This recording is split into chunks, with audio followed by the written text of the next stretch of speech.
नमस्कार my YouTube family. मैं कुलबीर सिंह आज एक और नई वीडियो के साथ। जैसे कि आप सबको पता है, हम सेल्स एंड मोटिवेशन के ऊपर वीडियोस बनाते हैं और हमारी रेगुलर बेस पे वीडियोस भी आ रही है जिनको आप पसंद भी कर रहे हैं और देख भी रहे हैं। तो इसी तरह से हमारी वीडियोस देखते रहिए, अपना प्यार बनाए रखिए और हमें सब्सक्राइब करते रहिए, लाइक करिए, शेयर करिए, कमेंट करिए।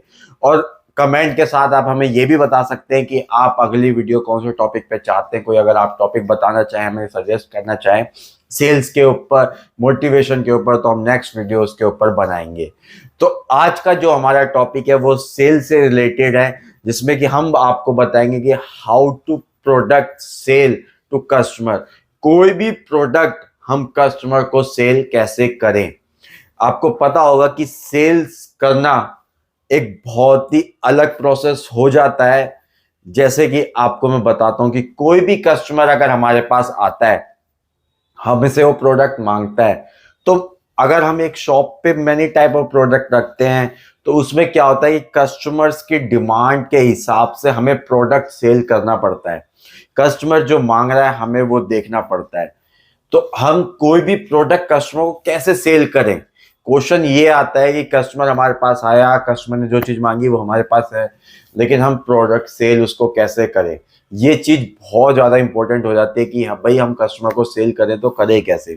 अब यहाँ पे एक बात आपको मैं बताता हूँ कि कस्टमर्स को सेल्स करने के लिए बहुत से ऐसे सिनेरियोज होते हैं जहां पर हम अपनी सेल्स को बढ़ा सकते हैं।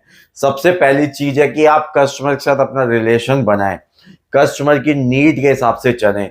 अगर आपने कस्टमर के साथ ट्रस्ट बिल्ड किया, कस्टमर की नीड्स को जाना, कस्टमर के साथ ऐसा ट्रस्ट बना लिया जिससे कि आप उसकी बातों को सुन रहे हैं और वो आपकी बातों को सुन रहा है, तो वहां पर ट्रस्ट बनने की वजह से सेल्स होने के चांसेस 90% हो जाते हैं। जिसमें कि आप खुद देख पाते होंगे कि जो हमारी सेल्स है वो ऑटोमेटिकली बढ़ रही है, कस्टमर लेने के लिए एग्री हो रहा है। तो आप ये ध्यान रखें कि कस्टमर के साथ फर्स्ट ऑफ ऑल ट्रस्ट अपना जरूर बनाएं जब भी आप कस्टमर को प्रोडक्ट सेल कर रहे हैं। दूसरी चीज आती है कि भाई, अब कस्टमर आया, कस्टमर ने प्रोडक्ट हमसे कोई XYZ नहीं मांगा, उसने हमसे कहा कि मुझे ये चीज चाहिए, बट आपको सजेस्ट करना है उसको कि भाई हमें प्रोडक्ट उसे क्या सेल करना है। कस्टमर ने बोला कि मेरा बजट ये है, XYZ बजट है और मुझे इस बजट के अंदर ये चीज चाहिए। तो कस्टमर ने आपको कोई स्पेसिफिकेशन नहीं दी, कोई ब्रांड नहीं बताया, बस उसने एक बजट बताया और उसने चीज बताई कि मुझे ये चाहिए। तो सबसे पहली चीज, अब आप प्रोडक्ट उसे सेल कर रहे हो तो वैसे तो सेल नहीं कर पाओगे ना जब तक आप ये नहीं जान पाओगे कि कस्टमर ने बजट बताया, प्रोडक्ट बताया, लेकिन उसकी नीड्स क्या है उस प्रोडक्ट को लेकर। हमारा क्वेश्चन बनता है, हमारा फर्ज बनता है कि हम कस्टमर से वो चीज पूछे। अगर कस्टमर वो चीज नहीं बता रहा है तो हमारा फर्ज है कि हम उससे पूछे कि आपको इस प्रोडक्ट के अंदर क्या फीचर्स चाहिए, आपकी यूजेस क्या हैं, आप इसे किस लिए लेना चाहते हैं, किस पर्पज से यूज करेंगे। ये सारी चीजें हमें कस्टमर से पूछनी पड़ती है। कस्टमर फिर उसके बाद वो चीजें बताता है, फिर हम उसको उसके रिलेटिव, उसके अनुसार, उसकी क्वेरीज के अनुसार हम उसे वो प्रोडक्ट दिखाते हैं। तो प्रोडक्ट सेल करने के लिए हमें सारी चीजें पता होनी चाहिए। कस्टमर की डिमांड क्या है, कस्टमर की नीड क्या है, कस्टमर का बजट क्या है, कस्टमर क्या चीज मांग रहा है, किस ब्रांड में मांग रहा है। ये सारी चीजें हमें पता होनी चाहिए कोई भी प्रोडक्ट सेल करने से पहले। दूसरी चीज अगर मैं आपको और बताऊं तो कस्टमर क्या है कि प्रोडक्ट आपसे क्यों ले। आपके पास कस्टमर आया, आपने कस्टमर को प्रोडक्ट सेल करना है, तो क्वेश्चन यहाँ पे आता है कस्टमर आपसे ही क्यों ले, क्यों ना दूसरी दुकान से परचेज करे, क्यों अदर दुकान से परचेज करे।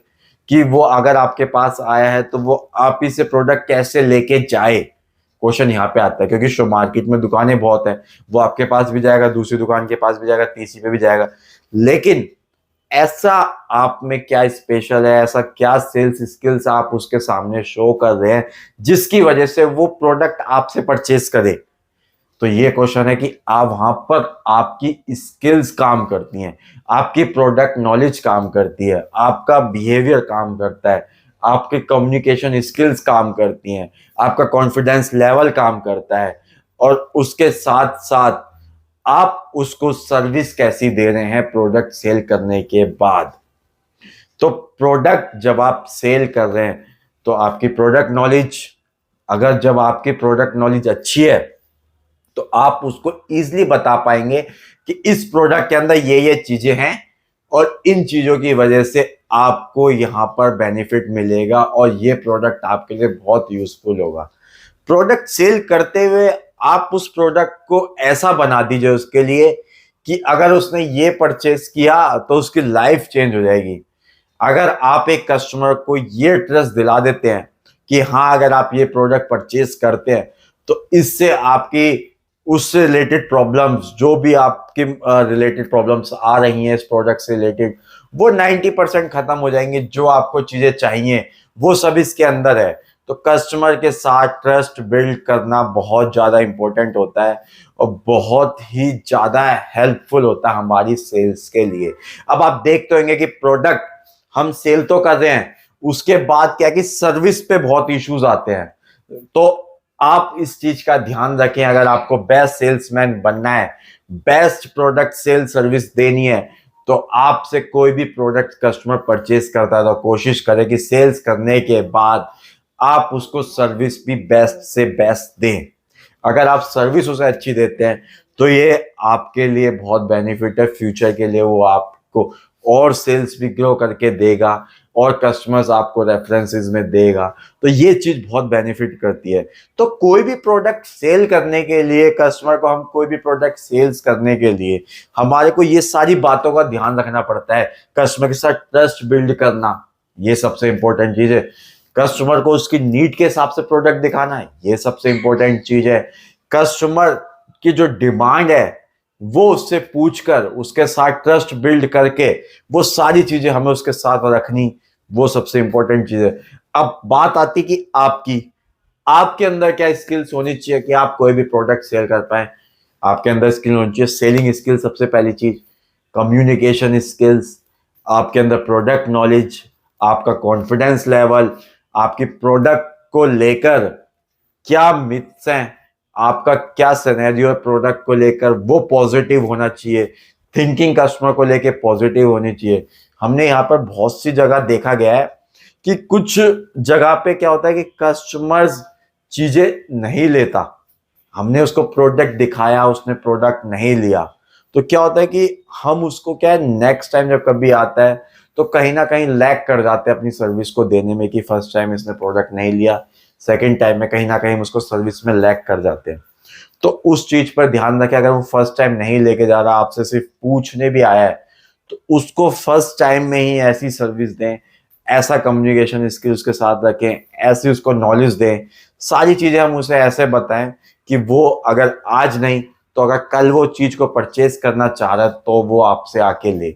तो यही चीज होती है कि हम प्रोडक्ट अगर अपना सेल करना चाहते हैं तो उसमें क्या होता है कि उसमें एक तो कस्टमर्स के साथ ट्रस्ट सबसे बड़ा पॉइंट है सेल्स के अंदर, कि हमें ट्रस्ट बनाना है।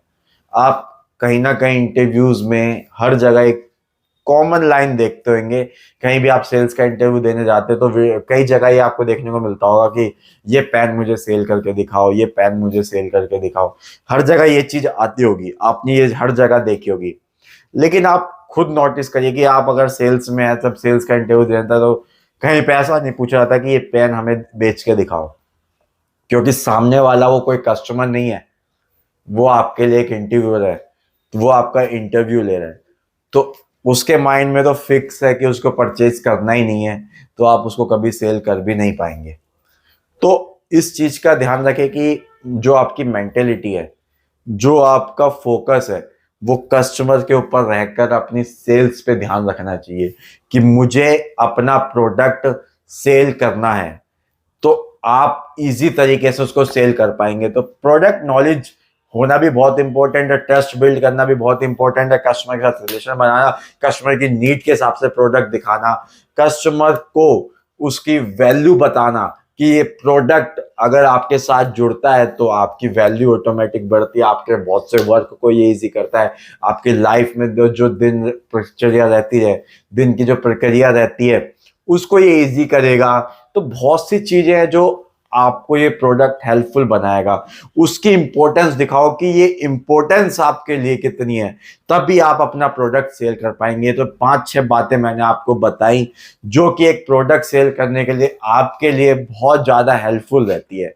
तो इन बातों का आप ध्यान रखें कोई भी प्रोडक्ट सेल करते हुए, तो आप खुद देखेंगे अपना प्रोडक्ट इजीली सेल कर पाएंगे। तो आज की वीडियो में मैं सिर्फ इतना ही बताना चाहूंगा। तो अगर आपको मेरी वीडियो अच्छी लगती है तो कृपया शेयर करें, कमेंट करें, लाइक करें, बेल आइकन जरूर दबाएं, जिससे कि हमारी नई नई वीडियोस की नोटिफिकेशन आपके पास आती रहेंगी। तो आज के लिए इतना ही। थैंक यू एंड धन्यवाद।